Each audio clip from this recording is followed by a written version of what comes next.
नमस्कार, आप देख रहे हैं न्यूज 18। मैं हूं आपके साथ मेनका चौधरी। बात कोरोना की कर लेते हैं। मौजूदा हालात को देखते हुए सीएम ऑफिस में कोविड कंट्रोल रूम बना दिया गया है। पंचम तल पर मौजूद है। इस वक्त कमांड सेंटर में कोविड कंट्रोल रूम बनाया गया है। कंट्रोल रूम में 3 डिप्टी एसपी तैनात रहेंगे जो ऑक्सीजन सप्लाई की मॉनिटरिंग करेंगे। 3 शिफ्ट में 24 घंटे ऑक्सीजन की मॉनिटरिंग होती रहेगी कि कहां पर ऑक्सीजन की किल्लत हो रही है और किस तरीके से जल्द वहां पहुंचाई जा सके ऑक्सीजन। साथ ही सीएम योगी आदित्यनाथ ने ऑक्सी ट्रैकर वेब पोर्टल का शुभारंभ भी किया है जिसके जरिए ऑक्सीजन सप्लाई पर 24/7 नजर बनी रहेगी। कोविड कमांड सेंटर बनाया गया है और ये कोविड कमांड सेंटर बनाया गया है सीएम के ऑफिस में ही। पंचम तल पर ये ऑफिस बनाया गया है। कमांड सेंटर उसका पंचम तल पर है। और जो बड़ी खबर है, सीएम एक्शन में लगातार बने हुए टीम 11 के साथ ही सीएम योगी आदित्यनाथ की वीडियो कॉन्फ्रेंसिंग भी है। आज कोरोना कंट्रोल पर इस दौरान समीक्षा होगी। हर रोज मीटिंग होती है और जरूरत के हिसाब से फैसले सरकार की ओर से लिए जा रहे हैं लगातार, ताकि कोरोना जो इस बार नए रूप में देखने को मिल रहा है, तेजी से फैल रहा है और बड़ी संख्या में लोगों को अपनी चपेट में ले रहा है और इस बार जानलेवा भी कहीं ज्यादा साबित हो रहा है, उस पर कंट्रोल पाया जा सके। कोविड कमांड सेंटर बनाया गया है और ये कमांड सेंटर पंचम तल पर है। अजीत सिंह हमारे सहयोगी इस वक्त हमारे साथ है। अजीत, ये एक बहुत बड़ा कदम कहेंगे कि अब और ज्यादा करीब से निगरानी रखी जा सकेगी। इस वक्त जो सबसे बड़ी समस्या देखने को मिल रही है ऑक्सीजन को लेकर, उसे लेकर भी एक बड़ा कदम उठाया गया है। देखिए, बिल्कुल मेनका, मुख्यमंत्री योगी आदित्यनाथ कोविड पॉजिटिव होने के बावजूद लगातार उत्तर प्रदेश की जनता के लिए फैसले ले रहे हैं और आज उन्होंने मुख्यमंत्री का जो पंचम तल है लोक भवन में, जहां खुद मुख्यमंत्री का दफ्तर है, खुद बैठते हैं, वहां कंट्रोल रूम बनाएगा और 3 डिप्टी एसपी उसकी मॉनिटरिंग करेंगे। इसके साथ ही इससे भी जो बड़ी व्यवस्था मुख्यमंत्री की तरफ से की गई है वो ऑक्सीजन आपूर्ति व्यवस्था की लाइव मॉनिटरिंग के लिए ऑक्सी ट्रैकर वेब का पोर्टल का शुभारंभ किया गया। और इसकी खासियत आपको बता दें मेनका कि जो ऑक्सी ट्रैकर पोर्टल है, ऑक्सीजन की कितनी मांग है, कितना आवंटन हुआ, गाड़ियों की लाइव लोकेशन क्या है, किस जिले में कितनी उपलब्धता है, कहां पर कितनी खपत है, ये सब इस पे आपको लाइव अपडेट होता रहेगा। और मुख्यमंत्री ने यह भी आदेश दिया कि प्रदेश के सभी जिले, वो चाहे छोटे हों या बड़े अस्पताल हों, वहां ऑक्सीजन की उपलब्धता पर 24 यानी 24 घंटे नजर रखी जाएगी। अजीत, तो ये पोर्टल को कौन अपडेट कर रहा होगा, किसकी जिम्मेदारी तय की गई है? देखिए, बिल्कुल मेनका, जो 3 डिप्टी एसपी तैनात हैं, इसके अलावा मुख्यमंत्री दफ्तर के लगभग 1 दर्जन अधिकारियों को इसमें लगाया गया है। खुद मुख्यमंत्री अपने जो उनका आईपैड है उस पर इसको मॉनिटर कर सकते हैं, खुद वो कर रहे हैं, उनके जो सचिव हैं वो कर रहे हैं। तो इन सब पर मुख्यमंत्री की नजर, और टीम 11 की जो बैठक होती है उसमें भी वो अपडेट लेते हैं। और सभी जिलों के पर डे एक जो मंडल है, 18 मंडल है, जो जहां 5 जिले जहां ज्यादा केसेज हैं, उनसे खुद डीएम एसएसपी से मुख्यमंत्री, यानी कि सभी अधिकारियों को जिम्मेदारी तय की गई है अलग अलग, ताकि ऑक्सीजन की बात हो, दवाइयों की बात हो, उसकी मॉनिटरिंग हो, टेस्टिंग की बात अलग चल रही है और वैक्सीनेशन ड्राइव जो है उस पर भी अलग से नजर लगातार बनाए हुए हैं सीएम खुद। धन्यवाद अजीत इस वक्त पूरी जानकारी देने के लिए।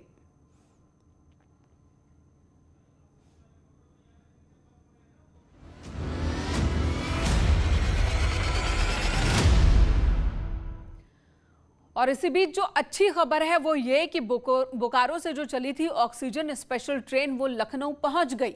एक टैंकर में 20,000 लीटर लिक्विड ऑक्सीजन है। लखनऊ के कोरोना मरीजों को बड़ी राहत होगी। इससे पहले इसी ट्रेन से एक टैंकर वाराणसी में भी उतारा गया और जिससे वाराणसी में ऑक्सीजन की आपूर्ति जो है वो अब वहां पर बढ़ाई गई है। और ये देखिए, ये वो ऑक्सीजन एक्सप्रेस है जो कि रेलवे की ओर से चलाई जा रही है। ग्रीन कॉरिडोर के जरिए उन राज्यों में इन टैंकर्स के जरिए पहुंचाई जा रही है ऑक्सीजन जहां पर ऑक्सीजन की कमी की बात आ रही है। पूरे देश की अगर हम बात करें, 20 से ज्यादा राज्य ऐसे हैं जहां पर प्रतिदिन 1000 मीट्रिक टन ऑक्सीजन से ज्यादा की जरूरत है। 6000 मीट्रिक टन से ज्यादा ऑक्सीजन की जरूरत हर रोज पूरे देश में इस वक्त अलग अलग अस्पतालों में है। और ऐसे में लखनऊ में भी जहां पर किल्लत कई अस्पतालों में ऑक्सीजन की देखने को मिल रही थी, ऑक्सीजन तक पहुंच गई है। ऑक्सीजन की ये खेप लखनऊ तक पहुंच गई है। बोकारो से जो चली थी ग्रीन कॉरिडोर से होते हुए लखनऊ पहुंची है। और इससे जो लखनऊ में ऑक्सीजन की कमी की बात हो रही थी, तो कुछ वक्त के लिए उस कमी से राहत जरूर मिलेगी। तो ये तस्वीर राहत देने वाली तस्वीर है, खासकर लखनऊ के लोगों के लिए राहत देने वाली बात है। ये सुबह डीआरएम साहब के साथ में हम लोगों ने एक ट्रेन भेजी थी बोकारो के लिए। उस ट्रेन में 3 टैंकर भेजे थे, वो अब लौट के वापस आ गई है और उसमें से एक टैंकर हम लोगों ने वाराणसी में उतार दिया। तो इसमें जो 2 टैंकर हैं ये लखनऊ के लिए प्रोवाइड करेंगे अभी, और उतार के हम जिला प्रशासन को सुपुर्द कर देंगे। जब अनलोड हो जाएगा तो यही टैंकर फिर वापस जो है बोकारो जाएंगे। अभी एक टैंकर और आ गया है, तो 3 टैंकर की अगली ट्रेन जो है, तीसरी ट्रेन फिर जो है वापस बोकारो जाएगी। इससे पहले ये ट्रेन वाराणसी पहुंची थी और एक टैंकर को वाराणसी में उतारा गया था। ट्रेन बोकारो से चलकर रात 2 बजे वाराणसी पहुंची थी कैंट रेलवे स्टेशन पर, जहां पर ऑक्सीजन का एक टैंकर उतारा गया और फिर उस ऑक्सीजन का इस्तेमाल अब वाराणसी में कोरोना पेशेंट्स के लिए किया जाएगा। एक टैंकर में 20,000 लीटर ऑक्सीजन है, लिक्विड ऑक्सीजन है, और 2 टैंकर लखनऊ के लिए आए हैं, जबकि एक टैंकर को वाराणसी में उतारा गया। दिन रात जो अधिकारी हैं वो काम में लगे हुए हैं, जुटे हुए हैं। ये रात 2 बजे की तस्वीर है जब वाराणसी में ट्रेन रुकी थी ऑक्सीजन एक्सप्रेस, और एक टैंकर को वहां से उतारा गया था और फिर उसे वाराणसी के लिए ले जाया गया था, और फिर वहां से ट्रेन आगे मूव कर गई थी जो अब लखनऊ पहुंच चुकी है 2 टैंकर लेकर के।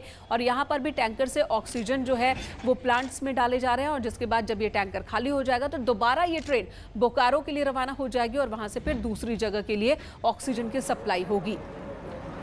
खासकर उत्तर प्रदेश की हम बात करें तो अब खुद सीएम की नजर इस बात पर है कि कहां पर ऑक्सीजन कितनी है और कहां पर कमी है, उसकी आपूर्ति में कितना वक्त लगेगा, खुद सीएम भी निगरानी कर रहे हैं।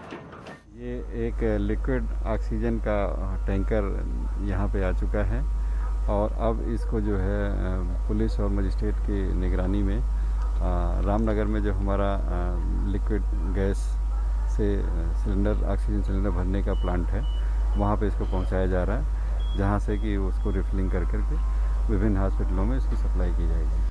ये महामारी का वक्त है, ऐसा वक्त है जहां पर सरकार, प्रशासन सभी अपने काम में जुटे हैं। आम लोगों से भी अपील की जा रही है, बहुत बड़ी संख्या में ऐसे लोग भी हैं, आम लोग जो दूसरों की मदद कर रहे हैं, लेकिन इन्हीं बीच कुछ ऐसे भी हैं जो लोगों की जान के साथ खिलवाड़ कर रहे हैं। लखनऊ में जालसाजों का मक्कड़ जाल है, देखिए जरा यहाँ पर कोरोना के नाम पर ठगी हो रही है, कालाबाजारी हो रही है।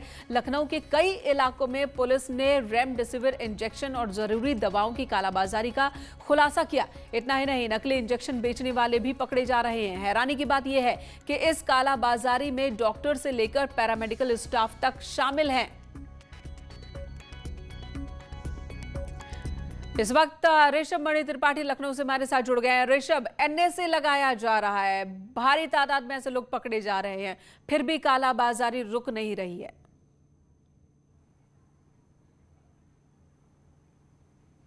देखिए, मैंने कहा ये बात कहना बिल्कुल सही होगा। इस संकट के इस दौर में भी तमाम आपराधिक प्रवृत्ति के ऐसे लोग हैं जो कोई मौका नहीं छोड़ रहे हैं। आम लोग जो परेशान हैं उनको और परेशान किया जाए। जो भी आवश्यक वस्तुएं हैं, जैसे रेमडेसिविर इंजेक्शन बताया जाता है, जिसमें ऑक्सीजन की बात की जाती है, वो उसकी जमाखोरी कर रहे हैं, उसकी कालाबाजारी कर रहे हैं, उसकी ब्लैक मार्केटिंग कर रहे हैं। मुख्यमंत्री के सख्त तेवर थे, जिसके बाद राजधानी लखनऊ से लेकर पूरे उत्तर प्रदेश में पुलिस अपनी कार्रवाई कर रही है। कल 29 लोग गिरफ्तार हो गए थे देर शाम तक पूरे उत्तर प्रदेश में, जिसमें 18 सिर्फ राजधानी लखनऊ के लोग शामिल थे। 668 रेमडेसिविर इंजेक्शन बरामद किए गए थे, 185 गैस सिलेंडर बरामद किए गए थे, 10 लाख रुपए करीब बरामद हुए थे। इसके बाद भी पूरे प्रदेश में ये कार्रवाई जारी है। पुलिस के ऊपर बड़ी जिम्मेदारी हो गई है कि वो इस वक्त पर कर्फ्यू का पालन करवाए, जो वीकेंड कर्फ्यू चल रहा है। बिल्कुल, और न सिर्फ लखनऊ बल्कि दूसरी जगहों पर भी इसी तरह की कालाबाजारी देखने को मिल रही है, जबकि सरकार सख्त है। पीएम ने भी चिंता इस बात को लेकर जाहिर की थी और सीएम ने बताया था कि कैसे यूपी में एनएसए लगाया जा रहा है, बावजूद इसके लोगों की जान के साथ खिलवाड़ की तस्वीरें भी दिख रही हैं। एक छोटे से ब्रेक के लिए रुकेंगे, तुरंत लौटते हैं। इधर गाजियाबाद के गुरुद्वारे ने ऑक्सीजन लंगर लगाया है। यहाँ लोगों को फ्री में ऑक्सीजन दी जा रही है। जिसे ऑक्सीजन मिल रही है वो अपने परिजनों को कार में बैठाकर इलाज कर रहे हैं। तो ये वक्त ऐसा है जहाँ पर जिसे जितना मुमकिन हो रहा है वो एक दूसरे की मदद करता भी नजर आ रहा है, और ये तस्वीरें मानवता की मिसाल पेश करती तस्वीरें हैं। गाजियाबाद में देखिए जहाँ पर ऑक्सीजन का लंगर लगाया गया। रुकेंगे एक ब्रेक के लिए, खबरों का सिलसिला जारी है।